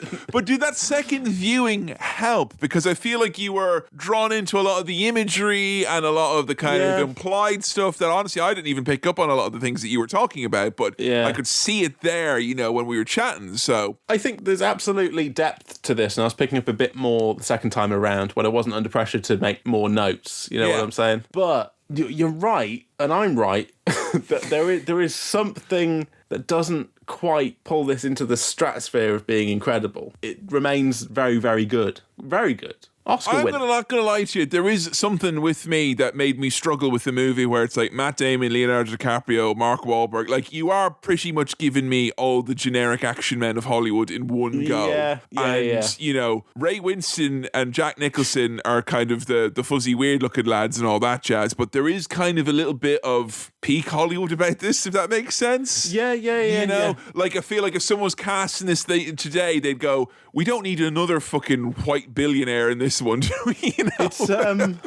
It's very rich. If you to eat a slice of cake, it's very rich. But you kind of get away with it because it's like it's Boston Police Department in the Irish Mob. Two things where you can kind of get away with casting, Damon and DiCaprio, Yeah. Was there anything you didn't like about it though? Because I feel like obviously criticizing the movie for things it isn't is like, that's not really fair or anything. No, because I really enjoyed it. Yeah. I'm surprised I thought the second view, when you told me that, I'm like, fuck, he's going to hate it now.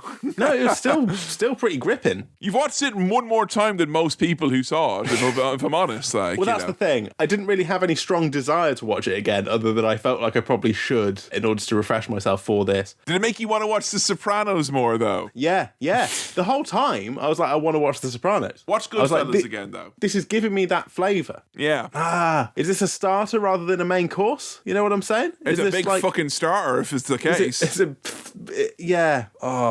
My appetite was whetted, but I'm not full, Not full. But but it was really good. It was good, yeah. Really good. I can tell that you liked it a lot. I think I kind of already know what your star rating is going to be. I think I have it figured out, but if you want to sum up, give us your thoughts. Okay. And give me the final verdict, your star rating on The Departed, Sam. Some great performances. Who was the standout? Who was the best for you? If you were to give MVP, like, best job at acting of the movie. Ray Winston. No. Ray Winston. Leo and Matt were very good, but kind of inseparable in terms of their performances. That was kind of implied on purpose, I feel like, almost. Yeah. To be very similar, yeah. Jack Nicholson was big, giving it the big un. His big character. Big Jack in the house. I thought Mark Wahlberg was pretty good. That's the... So I'm struggling for a standout performance. Interesting, but you'd praise lots for of good all. performances. That's not a bad thing to complain about if there's not one of those stands out to you, like, There was interesting direction stuff, interesting camera stuff going on, very Scorsese. Great music as well, Great obviously. music. That Departed soundtrack. Great soundtrack. It looked great. It sounded great. The story was good. It doesn't quite get up all the way up to the... All right, ask me again. What's your star wipe rating, please, Sam, for The Departed? 4-star wipes. You heard it here first. In the mash. Thanks for listening to another episode of Cinema Swirl. This episode was produced by Kevin, edited by me, Sam, and I also did the music. If you want to support the show, then patreon.com/Cinema Swirl is the way to go. If you want to follow us on the socials, we're at Cinema Swirl on Twitter and facebook.com/Cinema Swirl on Facebook, which is where our votes for episodes take place. If you've got questions, queries, comments, or anything else for the mailbag, then send it on over to cinemaswirl@gmail.com. That's cinemaswirl@gmail.com. Please do keep recommending the show to your friends if you think they'll like it, or even if you don't think they'll like it, just recommend it anyway. Oh, and if there are any bits in recent episodes that you think would make particularly nice video clips, you know, the kind of thing we've had on our socials recently, then send us a tweet and let us know. Alright, we'll see you next time. Cheers, bye.